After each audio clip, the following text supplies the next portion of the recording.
कोई भी भ्रष्टाचारी बचना नहीं चाहिए। वो बहुत ताकतवर लोग हैं। बरसों बरस तक वो सरकार का, सिस्टम का हिस्सा रहे हैं। नमस्कार, मैं हूं आपके साथ सृष्टि श्रीवास्तव।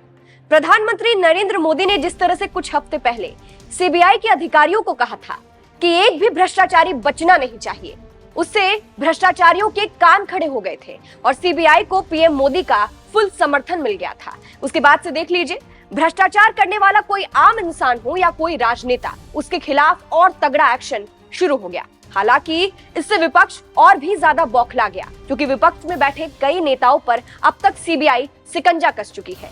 सीएम केजरीवाल से लेकर तेजस्वी यादव, सभी से किसी न किसी मामले में पूछताछ हुई और अब सीबीआई की रडार पर बसपा प्रमुख मायावती है।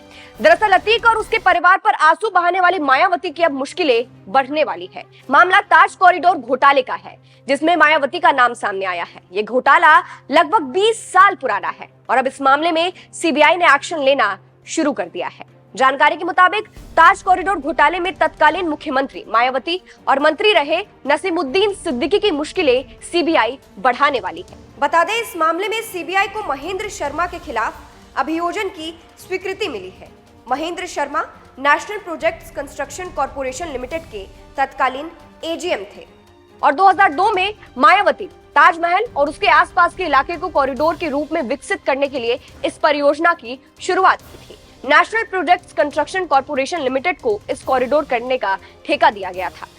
यह प्रोजेक्ट 175 करोड़ रुपए का था, लेकिन पर्यावरण मंत्रालय की हरी झंडी मिलने से पहले ही इस कॉरिडोर के लिए 17 करोड़ रुपए जारी कर दिए गए थे, जिसके बाद सुप्रीम कोर्ट ने तुरंत 2003 में इस कॉरिडोर की जांच पड़ताल करने के लिए आदेश दे दिया था। सुप्रीम कोर्ट के आदेश पर सीबीआई ने इस मामले में 2007 में चार्जशीट दाखिल की थी और फिर मायावती के साथ नसीमुद्दीन सिद्दीकी पर गंभीर आरोप भी लगाए गए थे।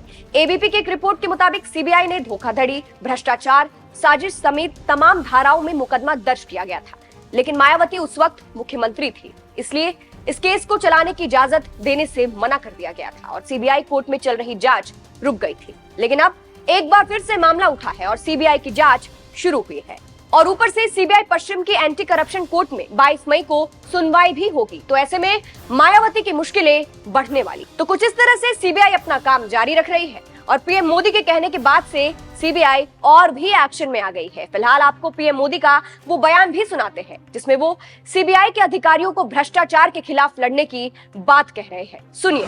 साथियों, एक समय था जब सरकारी नौकरियों में इंटरव्यू पास कराने के लिए भी जम करके भ्रष्टाचार होता था। हमने केंद्रीय भर्तियों की ग्रुप सी, ग्रुप डी भर्तियों से इंटरव्यू खत्म कर दिया। एक समय में यूरिया के भी घोटाले होते थे। हमने यूरिया में नीम कोटिंग कर इस पर भी लगाम लगा दी। डिफेंस डील्स में भी घोटाले आम थे। बीते 9 वर्षों में डिफेंस डील्स पूरी पारदर्शिता के साथ किया गया है। अब तो हम भारत में ही अपनी जरूरत का रक्षा सामान बनाने पर बल दे रहे हैं। साथियों, भ्रष्टाचार के विरुद्ध लड़ाई को लेकर ऐसे अनेक कदम आप भी बता सकते हैं, मैं भी गिना सकता हूं, लेकिन अतीत के हर अध्याय से हमें कुछ न कुछ सीखने की जरूरत है। दुर्भाग्य से भ्रष्टाचार से जुड़े मामले वर्षों तक खींचते चले जाते हैं। ऐसे मामले भी आए हैं जिसमें एफआईआर होने के 10 साल बाद भी सजा की धाराओं पर चर्चा चलती रहती है। आज भी जिन मामलों पर एक्शन हो रहे हैं वो कई कई साल पुराने हैं। जांच में देरी 2 तरीके से समस्या को जन्म देती है। एक तरफ भ्रष्टाचारी को सजा देर से मिलती है, तो दूसरी तरफ निर्दोष परेशान होता रहता है। हमें सुनिश्चित करना होगा कि कैसे हम इस प्रोसेस को तेज बनाएं और भ्रष्टाचार में दोषी को सजा मिलने का रास्ता साफ हो पाए।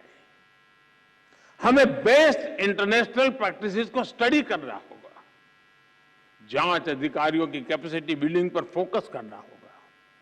और साथियों, आपके बीच मैं एक बात फिर स्पष्ट करना चाहता हूं। आज देश में करप्शन के खिलाफ कार्रवाई करने के लिए राजनीति की इच्छा शक्ति में कोई कमी नहीं है। आपको कहीं पर भी हिचकने, कहीं रुकने की जरूरत नहीं है। मैं जानता हूं जिनके खिलाफ एक्शन ले रहे हैं वो बहुत ताकतवर लोग हैं। बरसों बरस तक वो सरकार का, सिस्टम का हिस्सा रहे हैं। संभव है कई जगह किसी राज्य में आज भी विकसित सत्ता का हिस्सा हो। बरसों बरस तक उन्होंने भी एक इकोसिस्टम बनाया है। इकोसिस्टम अक्सर उनके काले कारनामों को कवर देने के लिए, आप जैसे संस्थाओं की छवि बिगाड़ने के लिए एक्टिव हो जाता है। एजेंसी पर ही हमला बोल दो, ये लोग आपका ध्यान भटकाते रहेंगे, लेकिन आपको अपने काम पर फोकस रखना है। कोई भी भ्रष्टाचारी बचना नहीं चाहिए। हमारी कोशिशों में कोई भी ढील नहीं आनी चाहिए। ये देश की इच्छा है, ये देशवासियों की इच्छा है। और मैं आपको भरोसा दिलाता हूं,